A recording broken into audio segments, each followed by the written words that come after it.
मित्रों नमस्कार। चलिए आज आपको मैं संगीत की दुनिया में ले चलता हूँ। और संगीत की दुनिया में इसलिए मुझे महसूस हो रही है ज़रूरत आपको ले जाने की कि आज के दिन हम अपने देश के एक ऐसे सितार वादक को याद करेंगे जिसकी आज पुण्यतिथि है। मेरी मुराद है उस्ताद विलायत खां साहब से।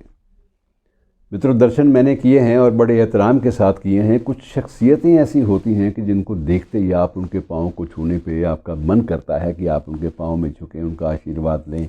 और ये ऐसी शख्सियत थे। कुछ एक शख्सियतें जैसे रविशंकर हैं, उस्ताद विलायत खां साहब थे, और एक शख्सियतें ऐसी सत्यजीत रे थे।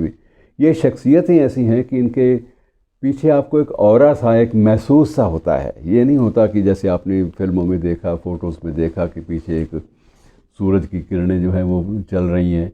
वो एक अलग किस्म की, एक चित्रात्मकता अलग किस्म की होती है। लेकिन कुछ ऐसी शख्सियतें होती हैं उनके चेहरे पे एक अजीब नूर होता है, और वो नूर जो था वो उस्ताद विलायत खां के साहब के साथ भी था। और मुझे महसूस हुआ कि ये शख्स बहुत ही ऊंचे पाए के लोग हैं, और ऐसे लोग शायद इंसानी इतिहास में बहुत कम पैदा होते हैं। मैं उनको उस श्रेणी में रखता हूँ उस्ताद साहब को। और वो इसलिए वजह है मेरे पास, मैं क्यों ये बात कह रहा हूँ। मित्रों, सितार के माध्यम से, स्वर लहरियों के माध्यम से कुछ एक चीज़ों को उजागर करना और सुरों के माध्यम से एक नई भाषा को एक जन्म देना, ये बहुत बड़ी बात होती है। और मित्रों, इनको इस बात का श्रेय दिया जाता है कि इन्होंने गायकी अंग का इन्होंने आविष्कार किया। सितार के सुरों के माध्यम से एक नई भाषा का आविष्कार कर देना, ये बहुत बड़ी बात होती है, और ये करने में कामयाब रहे। और दूसरी सबसे बड़ी बात ये थी कि उस्ताद विलायत खां साहब का पूरा परिवार, इनके भाई, इनके भतीजे, इनके वालिद, इनकी माँ, सभी लोग संगीत को इतनी गहराई तक समर्पित थे कि आप अंदाज़ा लगा ही नहीं सकते कि ये लोग संगीत ही खाते हैं, संगीत ही पीते हैं, संगीत ही ओढ़ते हैं और संगीत में ही सोते हैं।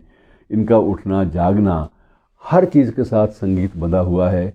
और सबसे ये इनको मैं मौलिक, इनका अवदान, इनकी मौलिक कंट्रीब्यूशन सबसे बड़ी ये भी मानता हूँ कि इन्होंने नए प्रयोग भी किए। सितार में पहले 5 तार होते थे आमतौर पे, इन्होंने 6ठा तार जोड़ा और उसके माध्यम से एक नए सुर को भी ईजाद किया, उसको बांध लिया।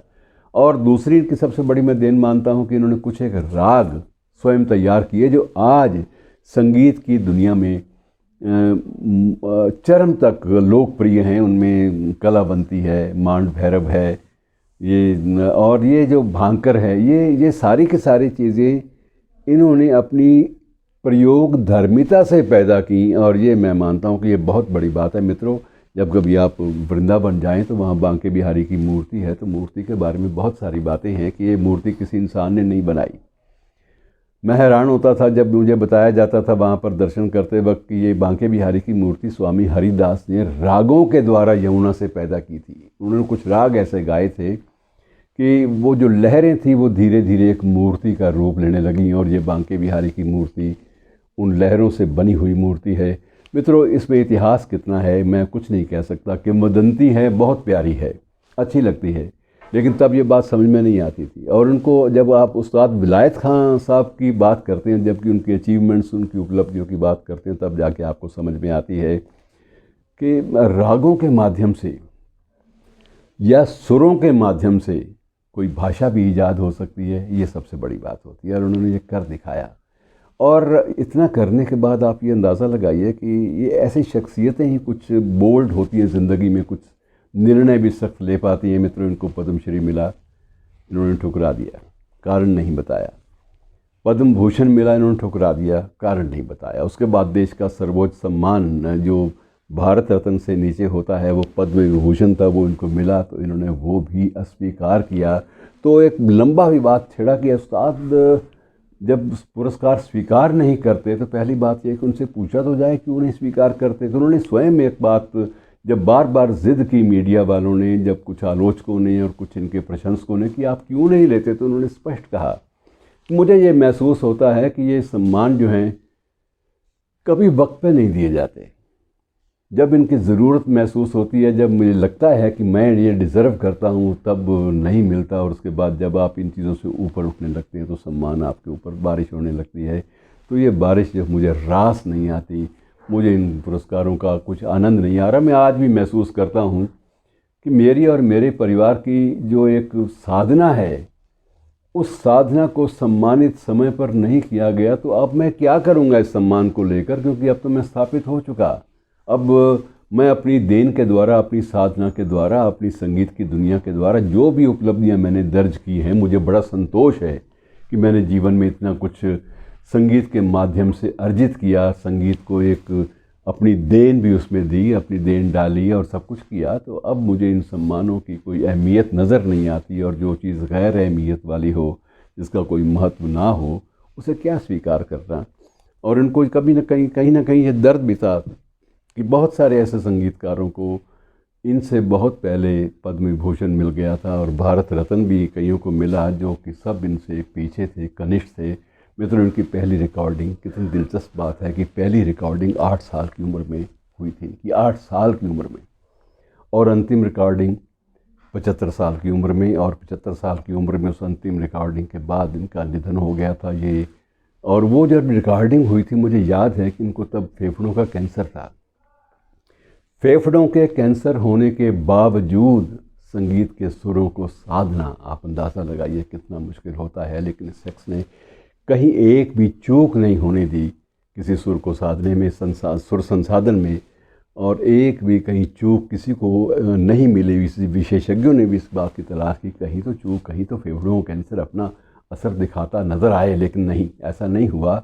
और वो इनकी अंतिम रिकॉर्डिंग थी जिसके तत्काल बाद इनका निधन हो गया था। ऐसे संगीतकार को याद करना, ऐसी समर्पित शख्सियतों को याद करना बड़ा अच्छा लगता है। और सबसे बड़ी बात यह थी कि इनके दादा इमदाद खान, उस्ताद इमदाद खान साहब, उनके नाम पर तो इमदादी घराना जो है, इमदादी घराना, वो उनके नाम पर चलता है। उसे कुछ लोग इमदादी घराना भी कहते थे, और कुछ लोग इनके घर के जो घराना, जो बरेली का घराना, उस नाम से भी याद करते थे। और इनके दादा की एक और बात थी, दादा इनके स्वीकार करते थे, उस्ताद इमदाद खान साहब, कि हमारे परिवार में मूल रूप से कहीं ना कहीं राजपूती जो है वो अंश है। हम लोग मूल रूप से राजपूत वंश से ताल्लुक़ रखते हैं, और धीरे धीरे नाम भी हमारे बदलते गए। लेकिन उस परंपरा को बनाए रखने के लिए एक छद्म नाम भी रख लिया करते थे। जैसे इनका नाम, उस्ताद विलायत खां साहब का नाम, दूसरा नाम जो है वो कान सिंह भी रखा गया था, इसलिए कि वो दोनों चीज़ चलती थी साथ में। रगों में राजपूती खून है, संस्कार हैं, और मज़हब जो है वो दीन से ताल्लुक़ रखता है, मुस्लिम हैं मज़हब से, लेकिन मज़हब को भी उन्होंने निभाया, और साथ में अपने ईमान को भी निभाया, और साथ में अपनी वंश परंपरा को भी निभाया, संस्कारों को भी निभाया। मित्रों, ऐसी शख्सियतें आम तौर पे हमारे वर्तमान इतिहास में नहीं होती, और उनका पुण्य स्मरण करना एक नई ऊर्जा देता है। शुक्रिया दोस्तों।